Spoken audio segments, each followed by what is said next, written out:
انسان اکثر یہی کرتا ہے کہ شروع میں کچھ عرصہ تھوڑا سا آہستہ پیدل چلتا ہے، پھر دوڑتا ہے، پھر اڑنے لگ جاتا ہے۔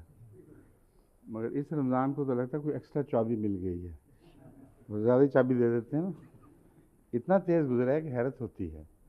سب کا یہ تاثر ہے، صرف میرا ہی ہے؟ یہی ہے۔ ہاں، عجیب بات ہے۔ پنجابی میں وہ بہت تیزی سے کوئی چیز کرے نا کام تو کہتے ہیں گاڑی پہ چڑھنا ہے۔ یہ محاورہ ہمارے پنجاب میں چلتا ہے، ہاں گڈی پہ چڑھنا۔ اس کا ترجمہ میں نے کیا نا، گاڑی پہ چڑھنا۔ ہاں، میں کہا پنجابی میں محاورہ ہے جو یہ معنی رکھتے ہیں۔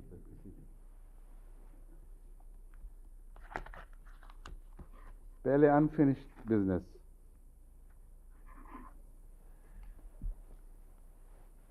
ایک یہ ربوہ سے ایک ہمارے عالم ہیں جو ماہر ہیں ماشاءاللہ، گرامر کے بہت چوٹی کے ماہر ہیں، اور اس کے علاوہ ان کو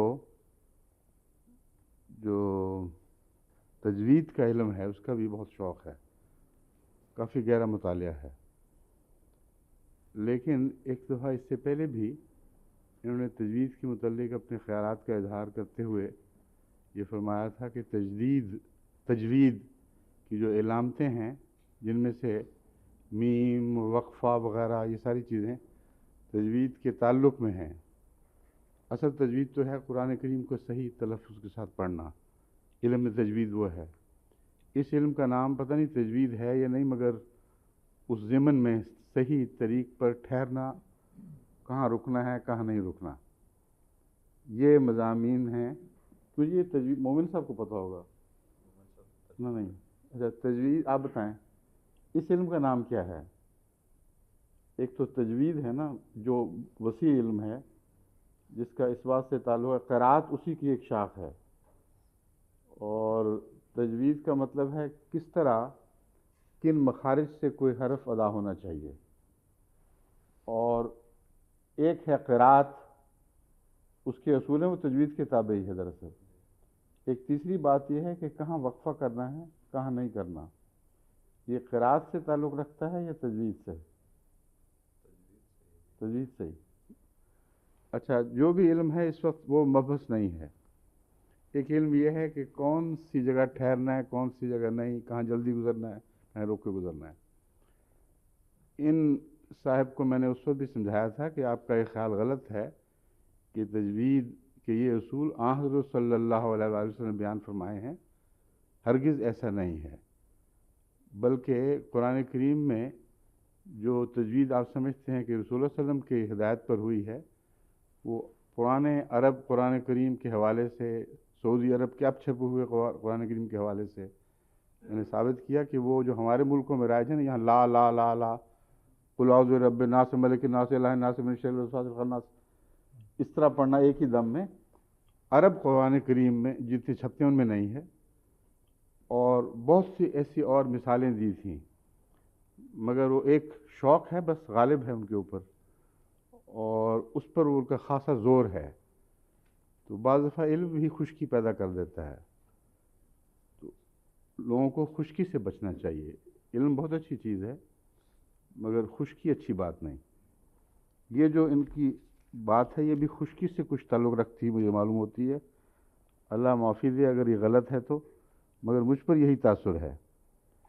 وہ کہتے ہیں کہ آپ نے بھوریا پڑھا ہے، حالانکہ اوریا پڑھنا چاہیے تھا، ماں بھوریا کی بجائے اوریا پڑھنا چاہیے تھا۔ اب یہ پتہ نہیں انہوں نے کہاں سے نکالا ہے، وارا یواری یہ ہے اس کا اصل، اور جب بھوریا پڑھتے ہیں تو اس لیے کہ آگے واو حذف ہوتی ہے، اصل میں وارا یواری سے ووریا بنے گا، وارا سے ماضی بنے گا ووریا، اور واو حذف ہو جاتی ہے بیچ کی، گر جاتی ہے، تو اس کی علامت کے لیے الٹی پیش ڈالی جاتی ہے واو کے اوپر، جس کا مطلب یہ ہے کہ آگے ایک واو حذف ہے، اور یہ مراد نہیں ہوا کرتی کہ اس کو اوریا پڑھا جائے۔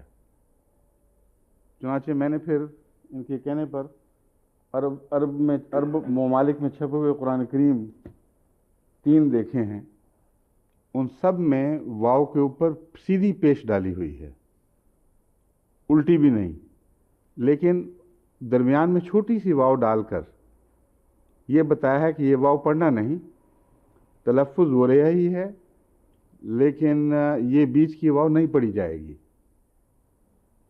تو یہ کوئی ایسا مسئلہ نہیں کہ جس میں اس کو مباحثہ بنایا جائے۔ میرے نزدیک وریا درست ہے اور میں یہی پڑھتا ہوں، اور مادہ بھی وارا سے ہے، اس لیے وریا پڑھنا ناجائز نہیں، نہ معنوں میں تبدیلی پیدا کرتا ہے، نہ اس کے خلاف کوئی قطعی دلیل وہ پیش کر سکتے ہیں۔ یہاں جو علماء ہیں ان سے جب میں نے گفتگو کی تو مومن صاحب وغیرہ وہ قطعی طور پر اس بات کے قائل ہیں کہ وریا ہی پڑھنا چاہیے، اوریا نہیں پڑھنا چاہیے، چونکہ یہ ایک اس قسم کا مسئلہ ہے جس میں کچھ اختلاف ہو گیا، اس لیے ان کا نام بتانا مناسب نہیں۔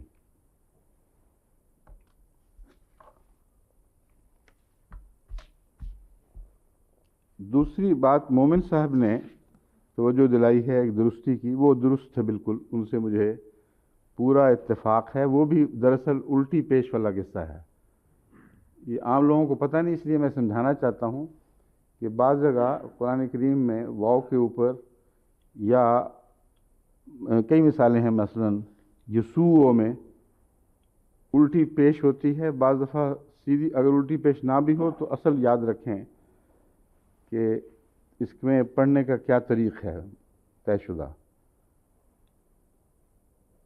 سب جگہ میں نے چیک نہیں کی، اس لیے میں شک کا اظہار کر رہا ہوں کہ شاید کہیں نہ ہو، مگر جو مثالیں میرے سامنے ہیں ان میں قرآن کریم میں لیسوع کے اوپر الٹی پیش ہے۔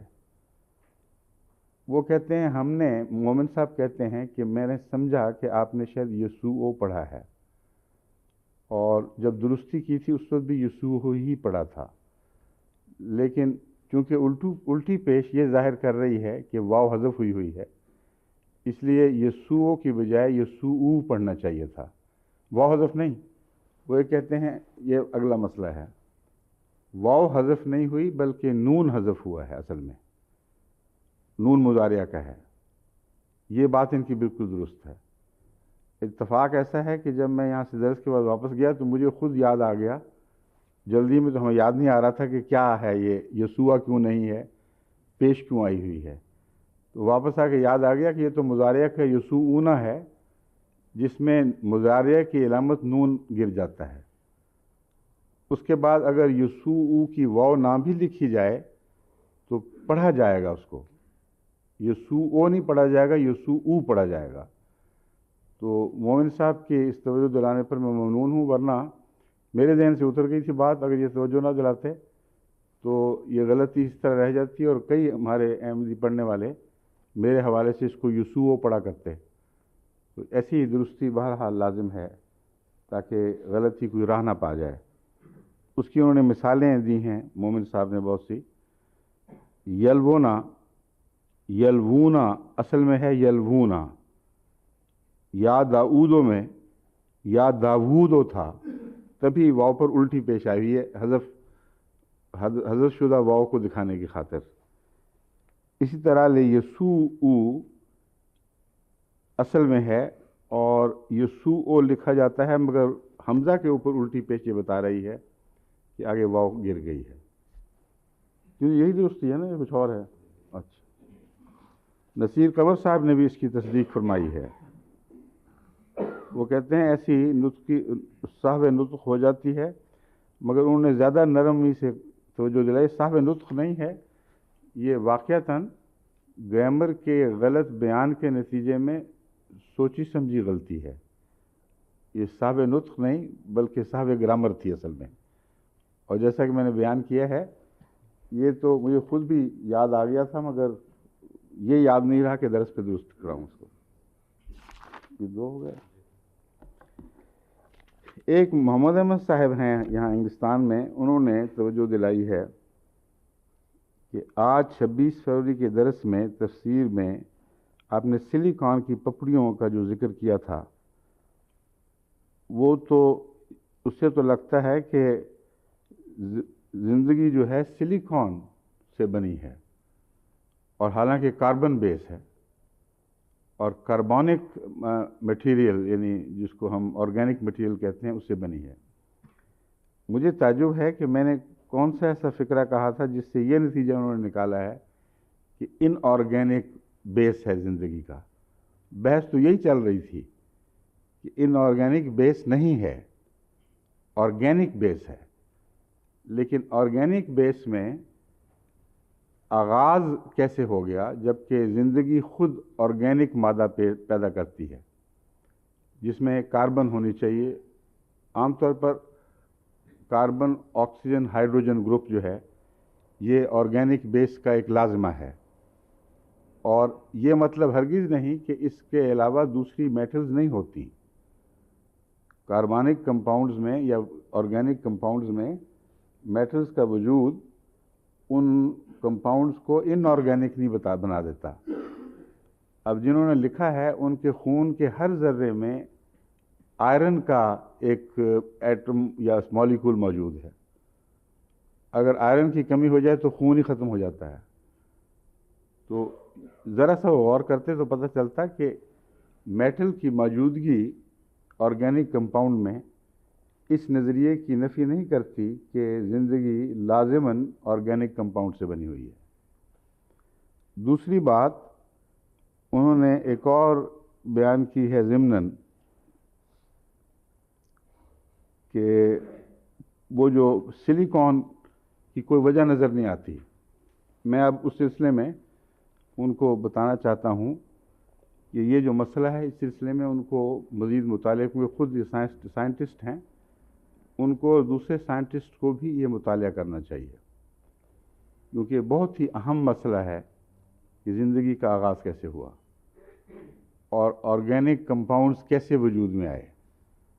اس پر کسی مسلمان سائنسدان کو تو موقع نہیں ملا، لیکن اوپرین ایک رشین سائنٹسٹ ہے جس نے سب سے زیادہ بنیادی کام اس پر کیا ہے، اور اوپرین کی کتاب اوریجن آف لائف میں نے پڑھی ہے، جس کا انگریزی ترجمہ 1938 میں ہوا تھا پہلی دفعہ۔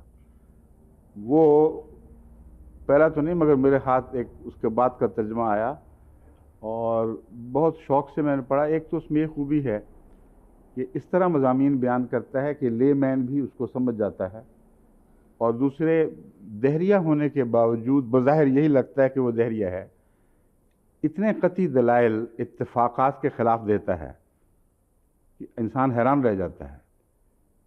اوریجن آف لائف میں ہی وہ کہتا ہے کہ یہ ناممکن ہے کہ یہ سلسلہ ایک اتفاقات کے سلسلے سے ترقی کرتا کرتا اس مقام تک پہنچ جائے جو بلڈنگ مٹیریل کے لیے یعنی D N A, R N A وغیرہ کے لیے ضروری ہے۔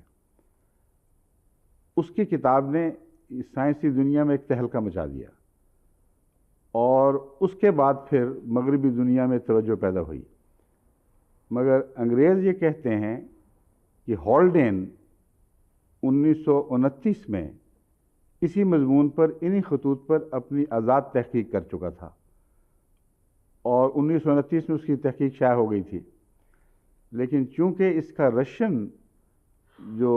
کی رشین تحقیق ہے وہ پہلے سے آ چکی تھی، اس لیے وہ یہ نہیں کہہ سکتے کہ وہ پہلے ہے اور یہ بعد میں ہے، اور یہ امکان بھی رول آؤٹ نہیں ہو سکتا کہ رشین ترجمے کی کچھ اطلاعیں وہاں پہنچ گئی ہوں گی، کچھ ترجمہ پارشل پہنچ گیا ہو، مگر یہ ضمنی بات ہے، اس کا ہم سے اصل میں کوئی تعلق نہیں۔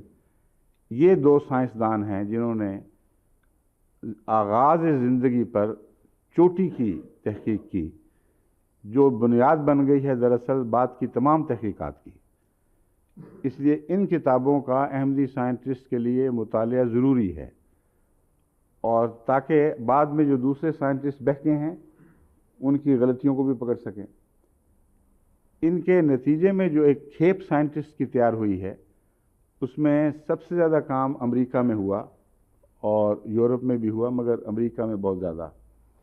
پہلا نظریہ یہ تھا کہ چونکہ وہاں آکسیجن نہیں تھی اس زمانے میں، جو زمانہ انہوں نے تصور میں لے کے آئے ہیں، اس لیے ہائی الیکٹریکل چارجز کے نتیجے میں سمندر میں ایک آرگینک میٹر پیدا ہونی شروع ہوئی اور وہ ایوالو کی ہے. پھر یہ نظریہ ایک عرصے تک مقبول رہا. میں نے جو پہلے ذکر کیے ہیں ان میں ایسی کیمیکل کا ذکر کیا ہے جو ریورسیبل ہے. اصل میں بات یہ ہے کہ ایک کیمیکل نہیں ہے، بہت سی کیمیکلز ہیں جو سمندر میں پیدا ہوئیں اور بظاہر وہ کافی کمپلیکیٹڈ بھی دکھائی دیتی ہیں، مگر یہ پہلا سائنسدان جو ہاؤلٹس ہے امریکہ کا، اس نے یہ ثابت کیا قطعی طور پر کہ یہ جو مٹیریل ہے یہ واپس ہو جاتا ہے. اور ایوولوشن سے زیادہ اس بات کا ثبوت ملتا ہے کہ الیکٹریکل چارجز کے نتیجے میں ایک کمپلیکیٹڈ آرگینک کیمیکل پیدا ہو گئی ہو سمندر میں، اور وہ کمپلیکیٹڈ کیمیکل پھر پانی کے اثر سے آہستہ آہستہ واپسی کی طرف رخ اختیار کر جائے. چنانچہ وہ ڈیلیوٹ ہوتی گئی ہے بجائے ترقی کرنے کے. ایک مسئلہ ہاورڈس نے یہ اٹھایا، اور ایک اور شکاگو کے سائنٹسٹ تھے، انہوں نے یہ سوال اٹھایا کہ اتنا پتلا سوپ ہے یہ، یعنی پری موڈیل سوپ کی موجودگی سمندر میں، کہ اس کے نتیجے میں ناممکن ہے کہ کمپلیکیٹڈ کیمیکل ریئیکشنز اس سوپ کو ایوالو کر کے وہاں تک پہنچا دیں جو زندگی سے پہلے ضروری ہے. اور اس کی اس دلیل کا کسی نے کوئی رد نہیں کیا. جو سلیکان کا ذکر میں نے کیا تھا وہ اس کے بعد آتا ہے. بعض سائنٹسٹ نے 1952 میں بھی یہ ایک نظریہ پیش کیا گیا، پھر بعد میں اس کو اور بڑھایا گیا. یہ کہا ہے کہ سلیکان بیس ضروری ہے کنسنٹریٹ کر کے اس کو اگلا قدم دینے کے لیے، تاکہ سمندر میں وہ چاہے تھوڑی مقدار میں بھی کیمیکل ہو وہ ترقی کرتی چلی جائے مسلسل. تو دراصل لفظ کیمیکل سے مراد یہ ہے کہ آرگینک مٹیریل، لفظ میں کیمیکل کہتا رہا ہوں، اس کو مٹیریل سمجھیں آپ، آرگینک مٹیریل. وہ اسی مضمون کو ایک اور انگریز سائنسدان نے مٹی کی ٹھیکریوں یا مٹی کے بیس کے ساتھ اس کا تعلق باندھا ہے. اب سوال یہ ہے کہ سمندر کے اندر وہ مٹی کے ذرے کس طرح جڑے اور سلیکان نے کس طرح وہ ماحول پیدا کیا جو اس کے لیے ضروری تھا، کیونکہ اس کے لیے ایڈزارپشن ہونی چاہیے. یہ بھی یاد رکھنا چاہیے ہمارے سائنسدانوں کو کہ یہ جو سلیکان بیس بیان کیا جاتا ہے یہ کیٹالیٹک ایجنٹ کے طور پر کام کرتا ہے.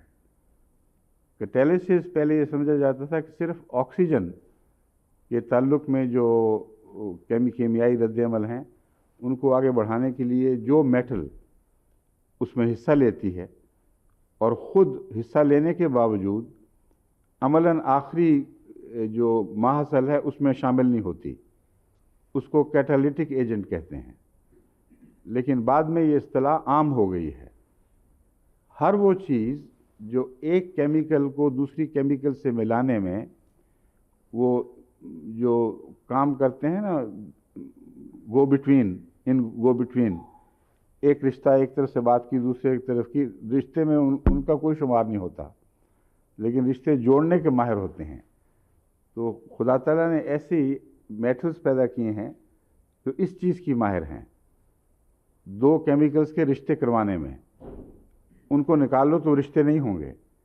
پہلے وہ اپنے ساتھ ایک رشتہ جوڑتے ہیں، اپنا اعتماد پیدا کرتے ہیں، پھر وہ دوسرے سے جڑ کر وہ ان کو ادھر منتقل کر دیتے ہیں. اس کو کہتے ہیں کیٹالسس. تو یہ جو مضمون ہے سلیکان کا، ویسے بھی وہ یہ مراد نہیں تھی کہ وہ سلیکان بیس پر زندگی بن گئی، بلکہ سلیکان نے، میں نے ایڈزارپشن کا ذکر بھی کیا تھا، ایسی ٹھیکریاں جن میں سلیکان کی مقدار زیادہ تھی لیکن کلے لازماً موجود تھی، ایسی ٹھیکریوں کی سرفس کے اوپر جو تیز دھوپ میں رد عمل ہوا ہے اس کو سرفس رد عمل کو ایڈزارپشن کہتے ہیں.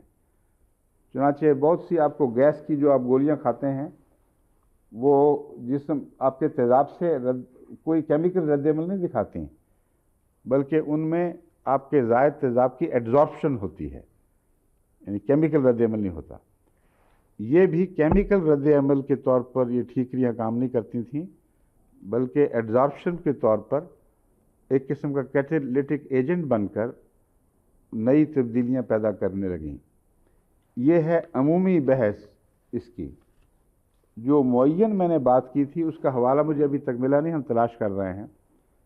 اسی مضمون پر ایک رسالے میں تحقیق شائع ہوئی تھی کہ سلیکون والا جو تھیوری ہے، جو بجنے والی کھنکنے والی مٹی، وہ نہ صرف یہ کہ اب سائنسدانوں کے نزدیک تقریباً ثابت شدہ ہے، بلکہ آسٹریلیا میں ایک جگہ وہ ہم نے معلوم کی ہے جہاں قرائن بتا رہے ہیں کہ یہ وہ جگہ ہے جہاں سے پہلی زندگی کی کیمیا کا آغاز ہوا ہوگا، یعنی وہ کیمیا جو پھر ایوالو کر کے آگے بڑھی ہے۔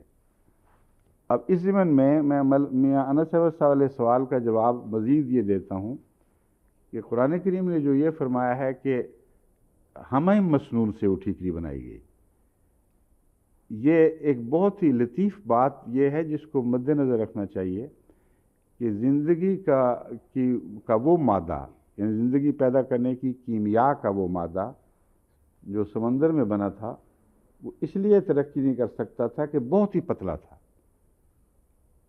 اتنا معمولی جز تھا کہ اس سے آگے بڑھ نہیں سکتا تھا، اور اس کا اکٹھا ہو کر کنسنٹریٹ ہونا ضروری تھا۔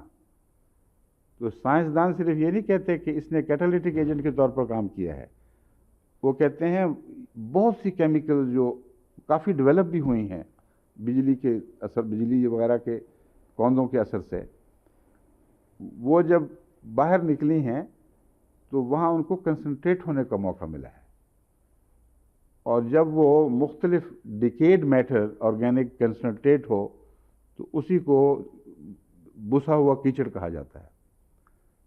تو قرآن کریم کا یہ فرمانا کہ بسے ہوئے کیچڑ سے ہم نے وہ ٹھیکری بنائی تھی، حیرت انگیز اعجاز ہے۔ اس اعجاز کو سائنسی زبانوں میں ثابت کرنا یہ ہمارے احمدی سائنسدانوں کو کام ہے۔ میں تو ایک لے مین کے طور پر اسٹڈی کرتا ہوں، جو ماحصل مجھے ملتا ہے میں آپ کو بتا دیتا ہوں۔ آگے سائنسدانوں کا یہ کام ہے، یہ نہ پھر مجھ سے پوچھا کرے کہ یہ سائنٹیفک یہ فارمولہ کیا تھا، یہ آپ کا کام ہے۔ آپ مجھے بتائیں کہ یہ جو حقائق میں آپ کو دے رہا ہوں ان کی روشنی میں آگے پھر کیا کیمیکلز تھیں، وہ کس طرح ان کے رد عمل ہوئے، ان پر آرٹیکلز لکھیں، وہ ہم ریویو میں بھی شائع کر سکتے ہیں، دوسرے اخباروں میں بھی دے سکتے ہیں، کتابیں لکھیں، مگر یہ سائنسدانوں کا کام ہے کہ وہ اس کام کو لے کر آگے بڑھائیں۔ ایک دلچسپ بات یہ ہے کہ مصطفیٰ ثابت صاحب کا مجھے ایک فیکس ملا ہے، اور وہی بات اس سے ایک رات پہلے میں اپنے کھانے پر بچوں کو بتا چکا تھا، لیکن فرق ہے ان کے سمجھنے میں اور میرے کہنے میں۔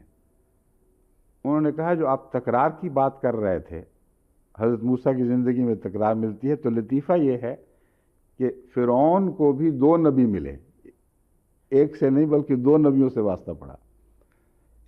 یہ مضمون اور طرح بیان ہونا چاہیے۔ میں نے ان کو یہ سمجھایا تھا، میں نے کہا ایک بات مجھے میرے ذہن سے رہے گی جو آگے بہت نتیجہ خیز ہے اور حیرت انگیز ایک عظیم شان مضمون کھولنے والی ہے۔ وہ یہ ہے کہ حضرت موسیٰ نے نبی مانگ کے 2 لے لیے، ایک اللہ نے دیا تھا تو ایک ساتھ مطالبہ کر کے لے لیا، اور یہ جو 2 نبی کا اکٹھا ہونا ہے مطالبے کے نتیجے میں ہم عصر نبیوں کا، یہ حضرت موسیٰ کا ایک خاصہ ہے۔ لیکن بات یہیں ختم نہیں ہو جاتی۔ میری توجہ بائبل کی اس پیشگوئی کی طرف گئی، استثناء باب 18 میں جو درج ہے، اسی میں ہے نا کہ میں تیرے بھائیوں میں سے تجھ سا ایک نبی برپا کروں گا۔ تو اس سے ایک عظیم مضمون مجھ پہ روشن ہوا، وہ یہ تھا کہ حضرت موسیٰ نے تو اپنی سادگی میں محض ایک مددگار کے لیے عارضی مدد مانگی تھی، مگر جب خدا قبولیت فرماتا ہے تو عظیم الشان مطالب پیدا کر دیتا ہے۔ تو میں یہ بھائی تو تمہیں میں دے دیتا ہوں، مگر اصل جو آنے والا ہے تیری دعا کی قبولیت کا نشان بعد میں ظاہر ہوگا، تیرے بھائیوں سے ایک عظیم الشان نبی برپا ہوگا، اور وہ حضرت محمد مصطفیٰ صلی اللہ علیہ وسلم ہے۔ تو دیکھیں یہ جو تکرار کی بحث ہے محض لطائف نہیں ہے، گہرے مضامین ہیں، اور خدا تعالیٰ کے ہاں کوئی لطائف محض لطائف کے خاطر نہیں ہوتے، گہرے مضامین لطائف کی شکل بھی اختیار کر لیتے ہیں یا ضمنی فائدہ دیتے ہیں۔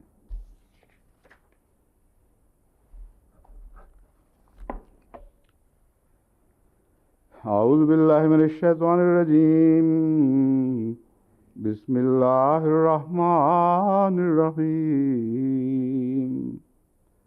ربنا وآتنا ما وعدتنا علی رسلک ولا تخزنا یوم القیامہ انک لا تخلف المیعاد۔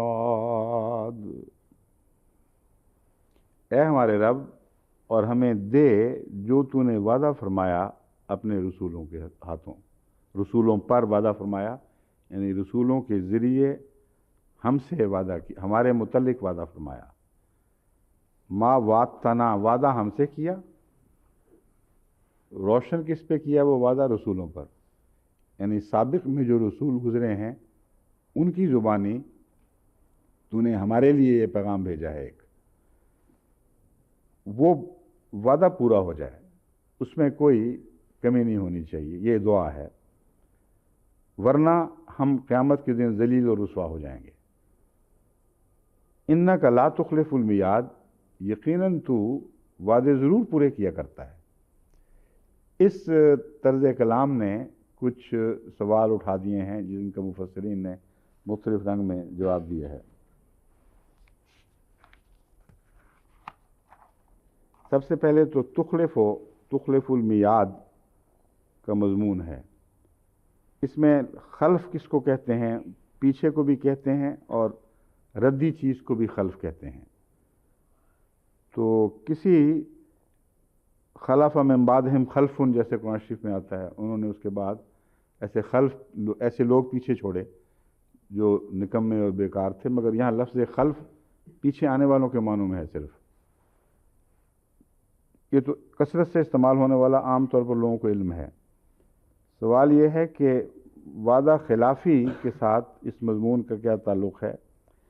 ایک تو یہ کہ جو شخص وعدہ توڑ دے وہ ردی حالت میں ہوتا ہے، ایسا شخص اعلیٰ اقدار کے انسانوں میں شمار ہونے کا اہل نہیں ہوتا۔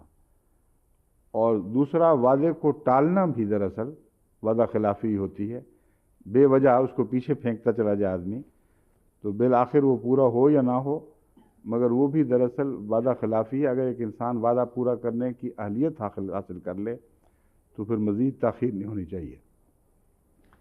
مگر یہ خلف کی جو بحث ہے یہ محض اس کی اندر جو کنو ہے، جو وعدہ خلافی کے لفظ کے اندر فلسفہ ہے، اس کی خاطر علماء نے چھیڑی ہے۔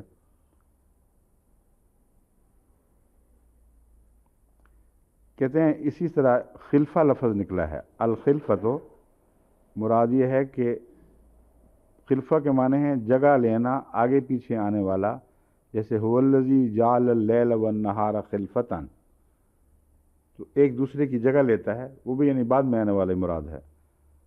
خلف فلان فلانا قام بالامر عنہ، فلاں نے فلاں کے کام کو سنبھالا، جیسا کہ قرآن میں ہے وَلَوْ نَشَاءُ لَجَعَلْنَا مِنْكُمْ مَلَائِكَةً فِي الْأَرْضِ يَخْلُفُونَ، یعنی فلاں کے کوئی کام کو کوئی دوسرا سنبھال لے، ایک کام کسی کا ہے اسے دوسرا کوئی سنبھال لے۔ انہی معنوں میں لفظ خلافت اور خلیفہ بھی سمجھا جا سکتا ہے۔ اصل مشن تو خلیفۃ اللہ کا ہے، اسی کا کام تھا، جو اس مشن کو اس کے بعد جاری رکھے وہ خلیفہ کہلائے گا۔ والخلف المخالفۃ فی الوعد یقال وعدنی فاخلفنی اے خالف فی المیعاد، یعنی خلف کے معنی ہیں وعدہ پورا نہ کرنا، کہا جاتا ہے مجھ سے وعدہ کر کے پورا نہ کیا، یعنی میعاد میں اختلاف کیا۔ جو میں بات کہہ رہا تھا یہ مفردات میں بھی درج ہے، یہ پہلے میں نے پڑھی نہیں تھی مگر لطف آتا ہے بعض دفعہ دیکھ کے کہ مفردات وغیرہ میں اس کی تائید ملتی ہے۔ وہ کہتے ہیں دراصل وعدے کو ٹالنا ہی وعدہ خلافی ہے، اور اس کو اگر پیچھے پھینک دیا جائے تو وہ وعدہ خلافی کی بنیاد پڑ جاتی ہے۔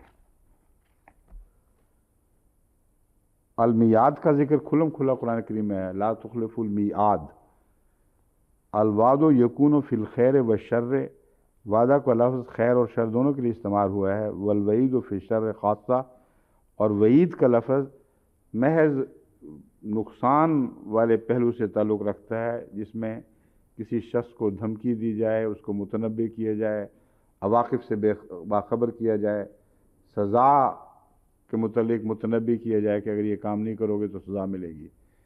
یہ سارے وعدے ہیں مگر وعید کہلاتے ہیں، اور وعید خاص ہے اس کام میں، لیکن لفظ وعدہ دونوں پر استعمال ہوتا ہے۔ اچھا وعدہ دیا جائے تب بھی لفظ وعدہ آتا ہے، اور اگر بری خبر دی جائے جو ہو کر رہے گی اس کے لیے بھی لفظ وعدہ استعمال ہوتا ہے۔ اور توعدہ میں نے انہوں نے آپس میں دونوں نے معاہدہ کر لیا، تو وعدہ کے مطلب یہ ہو جائے گا وعدہ اور چیز ہے، وعدہ اور چیز ہے۔ وعدہ کا مطلب ہے وعدہ کیا، اور وعدہ کا مطلب ہے دونوں نے معاہدہ کیا، عہد سے نہیں ہے، وعدہ سے، یعنی دو طرفہ وعدہ ہوا ہے۔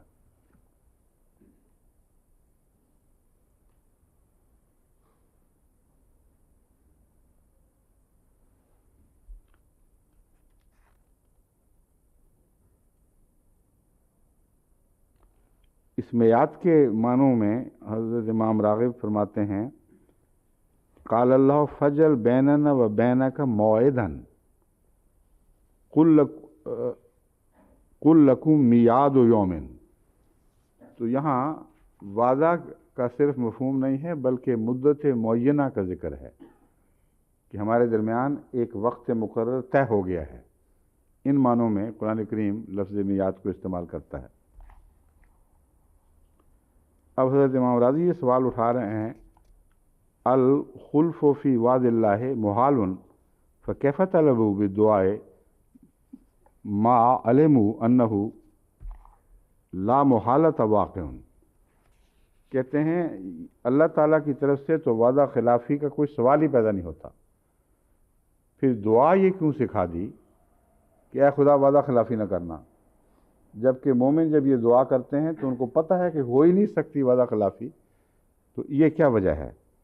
اس کی جو توجیحات انہوں نے پیش کی ہیں چند صورتوں میں وہ یہ ہیں، دعا سے مراد فعل کی طلب نہیں بلکہ عبودیت، انکساری، خشوع و خضوع، یعنی دعا اس لیے نہیں ہے کہ وعدہ پورا کرنا، بلکہ وعدہ پورا کرنے کے دوران جو مسلمانوں پر نیک عمل جو ان کو کرنے چاہیے وعدہ کے مستحق بننے کے لیے، دراصل اس کی دعا ہے۔ اس کو اس طرح تو وہ نہیں جوڑتے اس کے ساتھ، مگر محض عبودیت، خشوع اور خضوع، جب خدا سے دعائیں کریں گے تو دعا میں جو مفہوم ہے عاجزی، گرنے کا، اس سے طبیعت میں انکساری بھی پیدا ہوتی ہے، خدا کا خوف پیدا ہوتا ہے، عاجزی بڑھتی ہے۔ تو دعا صرف اپنے نفس کی حالت کو غلطیوں سے بچانے کے لیے اور پاکیزگی عطا کرنے کی خاطر ہے، یہ ان کا ایک موقف ہے۔ دوسرا کہتے ہیں اللہ تعالیٰ امت کی انفرادی شخصیات سے سلوک نہیں کرتا بلکہ ان کے اوصاف کے لحاظ سے سلوک فرماتا ہے۔ وہ متقیوں کے ساتھ جنت کا وعدہ کرتا ہے اور فاسقوں کو سزا کے وعید سناتا ہے۔ آتنا ما وعدتنا کے معنی ہیں ہمیں ان اعمال کی توفیق دے جن کے ذریعے ہم تیرے وعدے کے اہل ہو جائیں۔ یہ جو پہلا میں نے کہا تھا وہ اب ہی آیا ہے، یہ مراد ہے ہمیں ایسے اعمال کی توفیق بخش جن کے ذریعے ہم تیرے وعدے کے اہل ہو جائیں۔ اس لیے اس لحاظ سے آیت کا مقصود دراصل اطاعت کرنا اور معصیت سے بچنے کی توفیق مانگنا ہے۔ اور یہاں بھی وہ کہتے ہیں وہ مراد نہیں ہے کہ وعدہ پورا فرما۔ اللہ نے مومنوں کو دنیا میں نصرت عطا کرنے اور دشمنوں کو سزا دینے کا وعدہ فرمایا ہے۔ مومن اس وعدے کے جلد پورا کرنے کے لیے دعا کرتے ہیں۔ کہتے ہیں دوسرے اس میں یہ ہے کہ جلدی پورا ہو جائے، زیادہ دیر انتظار نہ کرا۔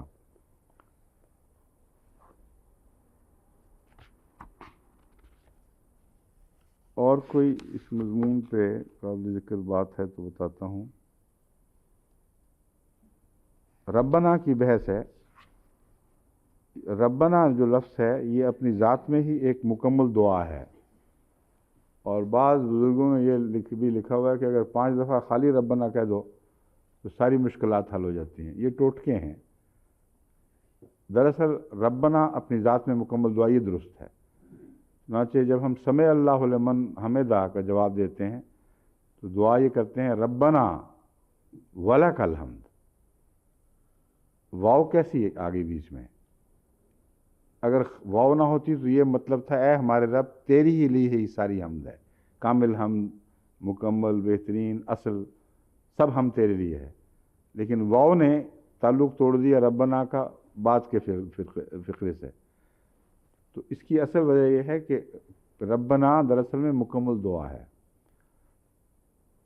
بہت بچپن کی بات ہے، جب میں اسکول میں پڑھتا تھا ایک دفعہ حضرت میاں بشیر احمد صاحب رضی اللہ تعالیٰ عنہ سے میں نے یہ سوال کیا تھا. میں نے کہا پڑھتے تو ہیں مگر مجھے سمجھ نہیں آتی کہ واو بیچ میں کیوں آ گئی ہے. تو پہلی دفعہ انہوں نے مجھے یہ نقطہ سمجھایا تھا کہ ربنا مکمل دعا ہے، اور جب ہم کہتے ہیں اے ہمارے رب تو رب کی صفات جو ہیں وہ از خود اس پکارنے والے کے لیے جلوہ گر ہو جاتی ہیں، اس پر یہ صفات رحمت برسانے لگتی ہیں.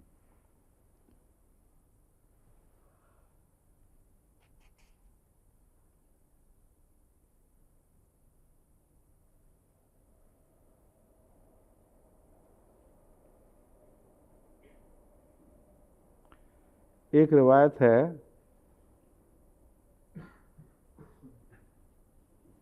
جس میں یہ ذکر ہے نا کہ ان آیات کی تلاوت رسول اللہ صلی اللہ علیہ وسلم فرماتے تھے. تو کہتے ہیں حسن کہتے تھے کہ وہ رسول اکرم صلی اللہ علیہ وسلم ایک دفعہ صرف ربنا ہی پڑھتے رہے، مسلسل ربنا ربنا کی تکرار کرتے رہے.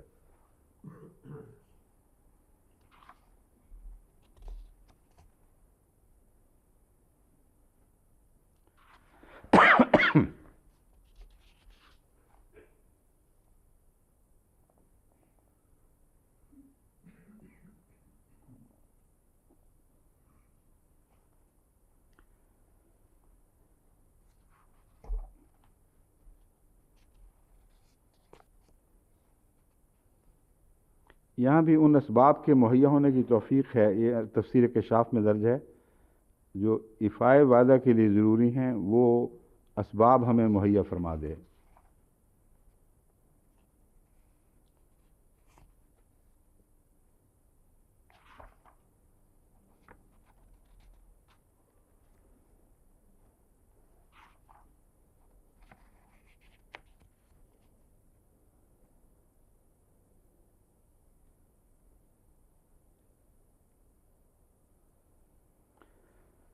دوسرے حضرت مسلم موعود نے بھی نوٹس میں یہ لکھا ہے کہ دوسری شک جو نکلتی تھی اس کی تردید انک لا تخلف المیعاد نے کر دی. یعنی دعا یہ ہے کہ ہمیں اس قابل بنا دے کہ ان وعدوں کے مستحق ٹھہریں.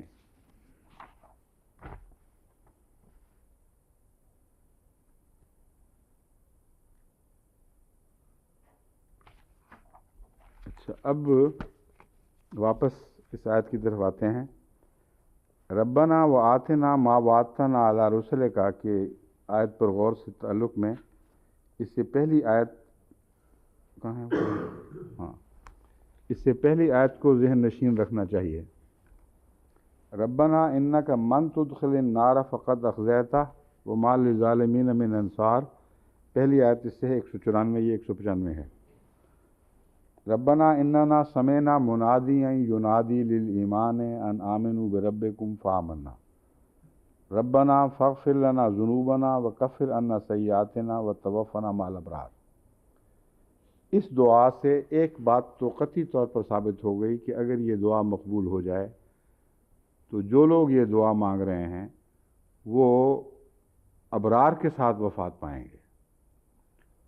جب ان کی ابرار کے ساتھ وفات ہو گئی تو پھر کون سی فکر باقی ہے جو ان وعدوں کے پورا کرنے کا ذکر ہے.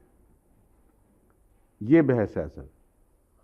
دراصل وہ وعدے جو ہیں وہ ترقی اسلام کے اور غلبہ اسلام کے وعدے ہیں، اور اولین خواہ خود نیکی کی حالت میں بھی وفات پا جائیں ان کو چین نہیں آ سکتا جب تک یہ یقین نہ ہو کہ بعد میں آنے والوں نے جو کام کرنے ہیں اور ان کے نتیجے میں غلبہ اسلام ہوگا وہ بھی ہو جائے گا کہ نہیں ہوگا، کہیں وہ لوگ کمزوریاں نہ دکھا دیں۔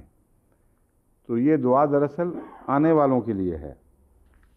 اس سلسلے میں جو اصل آیت زیر نظر ہے وہ ہے هو الذی ارسل رسولہ بالہدی ودین الحق لیظہرہ علی الدین کلہ ولو کرہ المشرکون۔ یہ سورہ صف کی آیت ہے۔ سورہ فتح میں اسی مضمون کے بعد ہے وکفا باللہ شہیدہ، اور اللہ تعالیٰ ضرور ایک جگہ ولو کرہ الکافرون بھی آتا ہے، وہ کس آیت میں ہے؟ وہ اس سے پہلے جو ہے یریدون لیطفئوا نور اللہ، ہاں یریدون لیطفئوا نور اللہ بافواہہم واللہ متم نورہ ولو کرہ الکافرون ہے، اور یہ جو وعدہ ہے اس میں ہے ولو کرہ المشرکون۔ تو وہ کون سا زمانہ ہے جس میں یہ وعدہ پورا ہوگا؟ اس آیت کے متعلق تفسیر ابن جریر یہ ہے تو وہی وعدہ غلبہ اسلام کا جو گزشتہ انبیاء کے ذریعے حضرت محمد رسول اللہ صلی اللہ علیہ وآلہ وسلم کی آخری غلبے کی خوشخبری کے طور پر ملتا رہا، اور گزشتہ تمام انبیاء کو اللہ تعالیٰ نے آخری لڑائی میں شیطان کے مقابل پر جس غلبے کی خوشخبری دی تھی وہ حضرت محمد صلی اللہ علیہ وسلم کے ہاتھوں آپ کے دین کے غلبے کی صورت میں ہونا تھا۔ اس کی طرف اصل یہ توجہ ہے کہ ہم تو فوت ہو جائیں گے مگر کام باقی رہ جائے گا۔ ہمارا انفرادی طور پر نیک حالت میں مرنا کافی نہیں ہے، جب تک وہ وعدے نہ پورے ہوں اس کا ہمیں چین نصیب نہیں ہو سکتا۔ یہ وعدے کب پورے ہوں گے؟ اس کے متعلق تفسیر ابن جریر میں زیر آیت لکھا ہے، اسی آیت کے نیچے ھذا عند خروج المہدی، اسلام کا یہ غلبہ تمام ادیان پر امام مہدی کے زمانے میں ہوگا۔ بہار الانوار میں جو شیعوں کی حدیث کی کتاب ہے لکھا ہے فنزلت فی القائم من آل محمد، حضرت امام مہدی کو وہ امام قائم بھی کہتے ہیں، تو مراد وہی ہے دراصل کہ وہ آل محمد سے جو قائم پیدا ہوگا اس کے زمانے میں یہ خدا کا وعدہ پورا ہوگا۔ شیعہ اصحاب کی ایک اور معتبر کتاب ہے غایۃ المقصود، اس کی جلد 2 صفحہ 123 میں لکھا ہے مراد از رسول دریں جا امام مہدی موعود است۔ وہ یہ کہتے ہیں کہ یہاں رسول سے مراد ہی امام مہدی ہے۔ تو ایک اور مسئلہ بھی کھڑا ہو گیا کہ ان کے اوپر اب باقی سنی علماء کا فتویٰ چاہیے، یہ ان کا کام ہے۔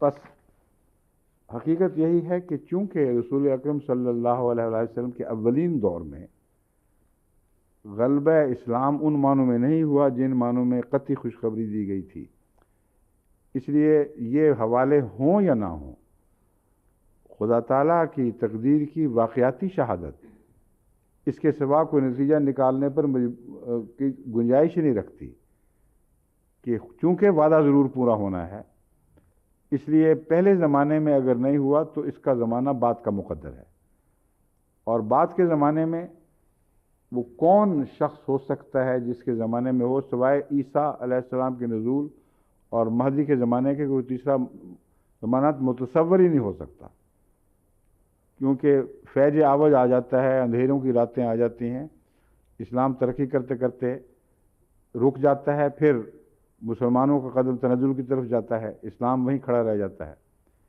یہ جو دور ہے فیض عوج کا، اس میں کیسے پورا ہو جائے گا؟ جب تک خدا تعالیٰ کی طرف سے وہ امام نہ آئے جسے امام مہدی کہا جاتا ہے یا عیسیٰ مسیح ابن مریم کہا جاتا ہے، اس وقت تک اس وعدے کے کوئی آثار پورے ہونے کے دکھائی نہیں دیتے۔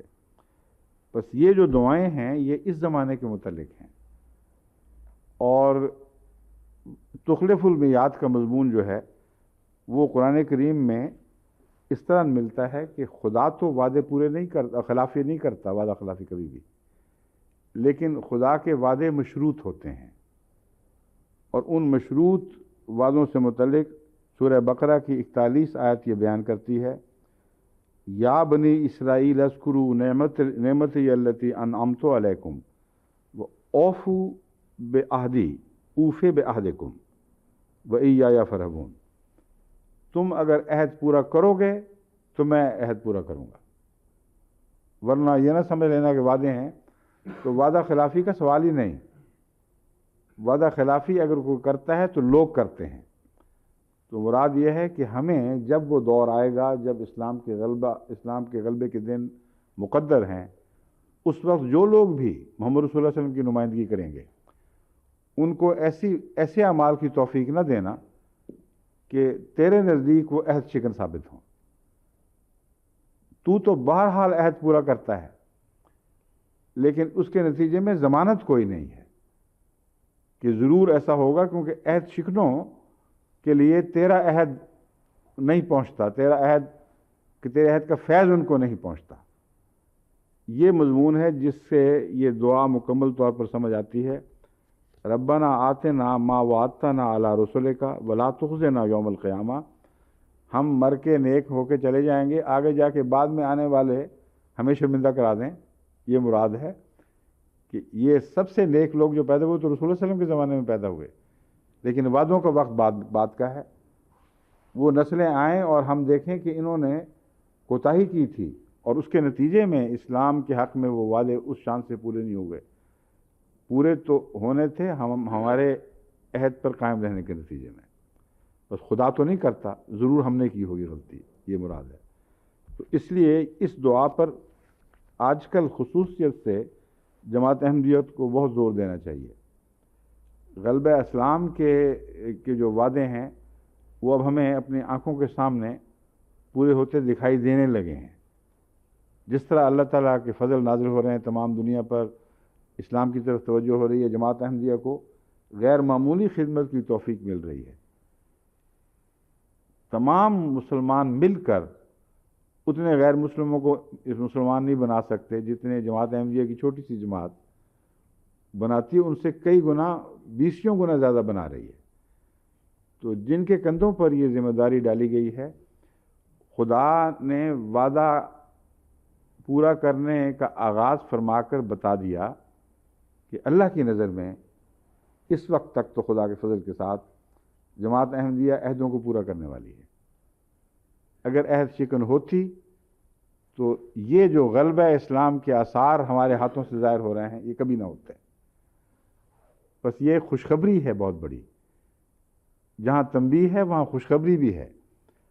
اگر ہم نیکیوں کی حفاظت کر کے اسی طرح آگے بڑھتے رہیں اور اس دعا کو خصوصیت سے یاد رکھیں تو انشاءاللہ تعالی غلبے کی رفتار تیز سے تیز تر ہوتی چلی جائے گی، اور قیامت کے وعدوں پر نہیں بیٹھیں گے، یہ نہیں کہیں گے کہ تیرے وعدوں پر جیے ہم، بلکہ وعدوں کی جو خوشخبریاں پوری ہوں گی ان پر جئیں گے ہم، وہ ہماری زندگی کا سامان بن جائیں گے۔ بس اس لحاظ سے اس دعا کو خاص تعلق ہے جماعت احمدیہ سے، اور یہی وجہ ہے کہ گزشتہ خلفاء اپنی نمازوں میں، اپنی دعاؤں میں ہمیشہ اس کو خصوصیت سے پڑھتے رہے ہیں۔ اس ضمن میں ایک اور دعا کی طرف بھی توجہ دلانا ضروری ہے۔ وہ ہمارے خضر، کیا نام ہے ان کا، گیمبیا سے جو خط آیا تھا، پاشا، حضرت اللہ صاحب پاشا کا بیٹا، نصرت اللہ پاشا، نصرت ہی ہے نا، ہاں، انہوں نے توجہ دلائی ہے کہ اللہ تعالیٰ کے فضل کے ساتھ خدا تعالیٰ کا یہ وعدہ کہ فوج در فوج لوگ اسلام میں داخل ہوں گے، یہ اب ہمیں نظر آ رہا ہے، یہ کوئی کہانی نہیں رہی یا تاریخ نہیں رہی، یہ تو ہماری آنکھوں کے سامنے ہونے والا روزمرہ کا واقعہ بن گیا ہے۔ تو وہ کہتے ہیں اس سے مجھے خیال آیا کہ آن حضرت صلی اللہ علیہ وآلہ وسلم نے جو اذا جاء نصر اللہ والفتح ورأیت الناس یدخلون فی دین اللہ افواجا کی خوشخبری پر آخری حصے پر جو عمل فرمایا ہے کہ فسبح بحمد ربک واستغفرہ، اس پر جماعت کو توجہ دلانی چاہیے کہ وہ بھی اس پر عمل کریں۔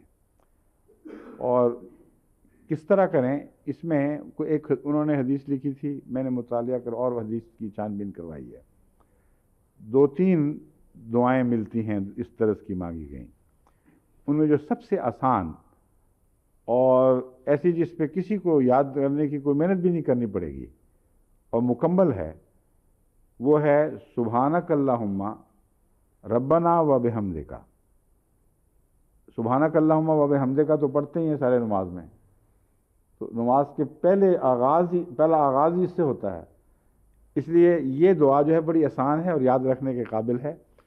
رسول اکرم صلی اللہ علیہ وآلہ وسلم اس کو رکوع میں بھی پڑھا کرتے تھے اور سجدے میں بھی۔ اب یہ وجہ کیا ہے، رکوع اور سجدے کو کیوں چنا گیا؟ یہ صاف پتہ چلتا ہے، یہ حدیث کی اوپر بھی گواہی ہے کہ سچی حدیث ہے، کیونکہ یہ دو مقامات ہیں جہاں سبحان کی تعلیم ہے، سبحان رب العظیم، سبحان رب العظیم، سبحان رب العظیم، اور سجدے میں ہے سبحان رب الاعلیٰ، سبحان رب الاعلیٰ، سبحان رب الاعلیٰ۔ تو سبحان کے مضمون کو نماز میں وہاں باندھا حضرت محمد رسول اللہ صلی اللہ علیہ وسلم نے جہاں ہمیں سکھایا گیا ہے، ہر رکعت میں یہی کرتے ہیں۔ تو پہلی رکعت کا آغاز سے سبحان کو پکڑا ہے اور یہاں اس کو پڑھا ہے، اس اضافے کے ساتھ استغفر اللہ ربی، سبحانک اللہم ربنا و بحمدک استغفر اللہ ربی۔ اللہ مغفر، اچھا استغفر اللہ کی بجائے اللہ مغفر، ٹھیک ہے۔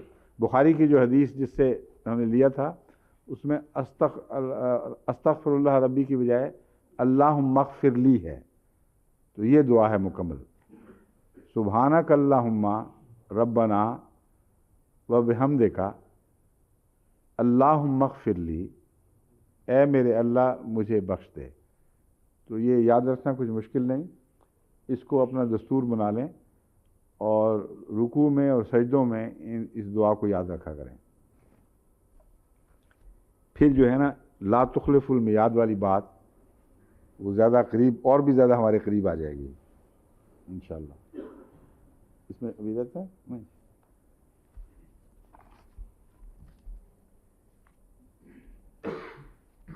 اس کے جواب میں جو خوشخبری ہے وہ یہ ہے فَاسْتَجَابَ لَهُمْ رَبُّهُمْ أَنِّي لَا أُضِيعُ عَمَلَ عَامِلٍ مِّنكُمْ۔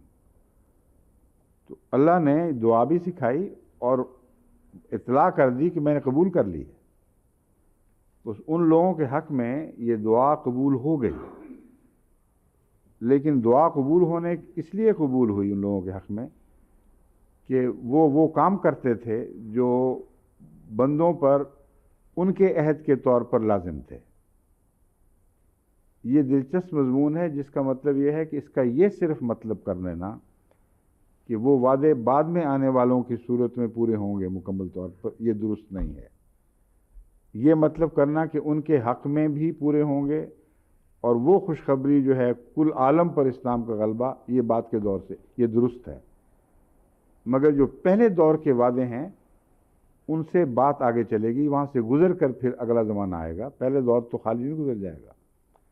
تو اللہ تعالیٰ نے جہاں فاستجابہ فرمایا وہاں آنے والوں کو بھی رہنمائی فرما دی، فرمایا محمد رسول اللہ اور ان کے غلاموں نے تو اپنے وعدے پورے کر دیے، اس لیے وہ ساری خوشخبریاں جو ان کے دور سے تعلق رکھتی تھیں، پہلے دور سے، وہ تو استجابت دعا کی صورت میں تمہارے سامنے ہیں، پورا کر چکا ہوں میں، اس لیے ان لوگوں کے لیے قیامت کے دن کوئی شرمندگی نہیں ہے۔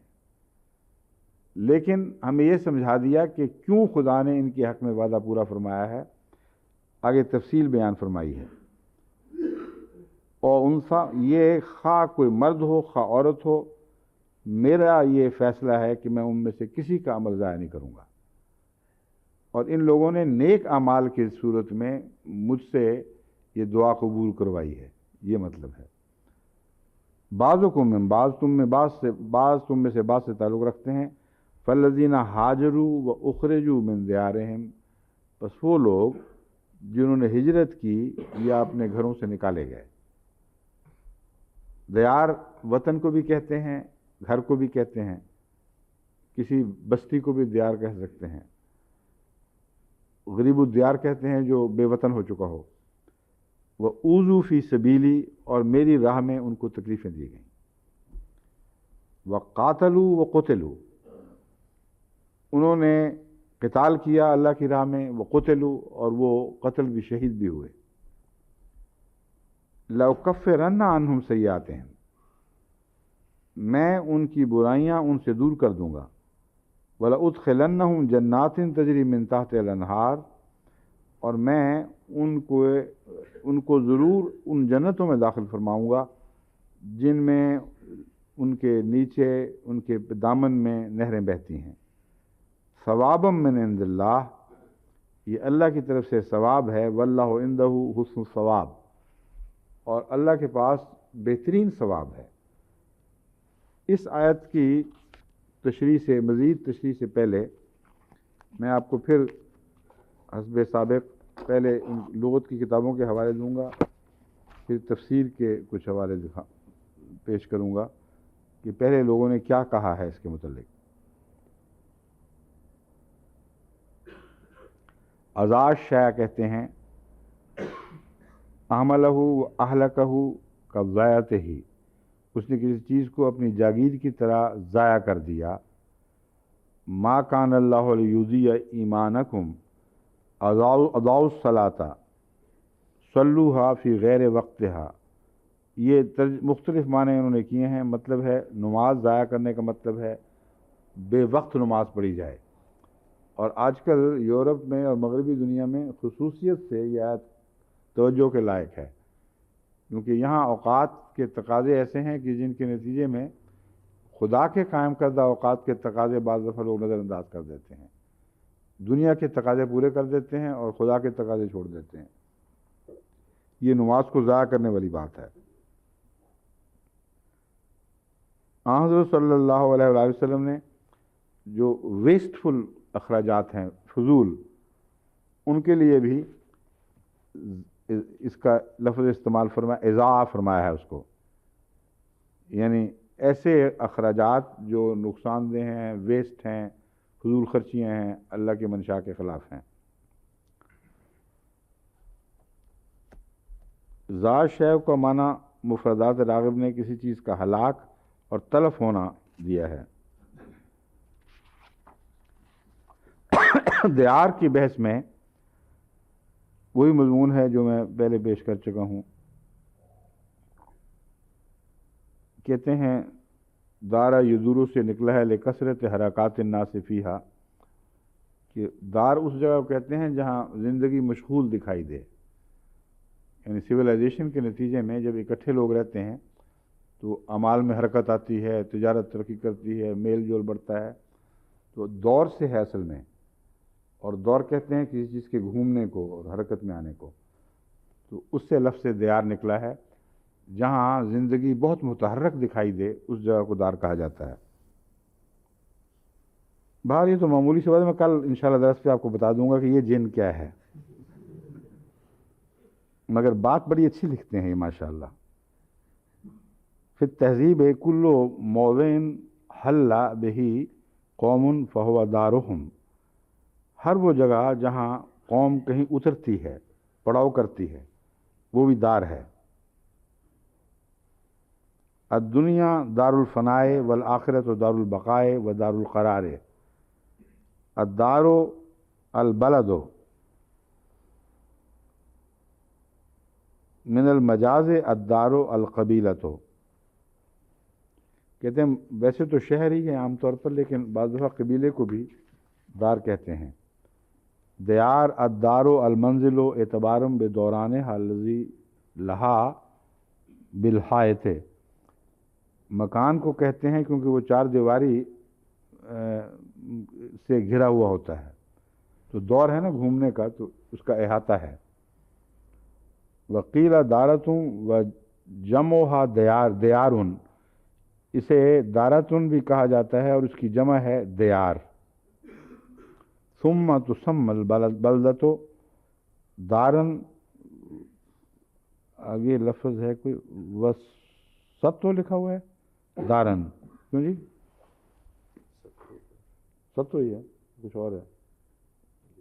والقط یہ بھی دو نقطے بھی اچھا. وسطو دارن و دنیا کما ہے دارن. پھر دار کا لفظ شہر، علاقہ، نیز دنیا پر بھی بولا جاتا ہے. امام راغب مفردات میں یہ باتیں لکھتے ہیں. ثوابن کے اوپر بھی بڑی دلچسپ بحث ہے. اصل الصوب رجوع الشیء الی حالتہ الاولی التی کان علیہا.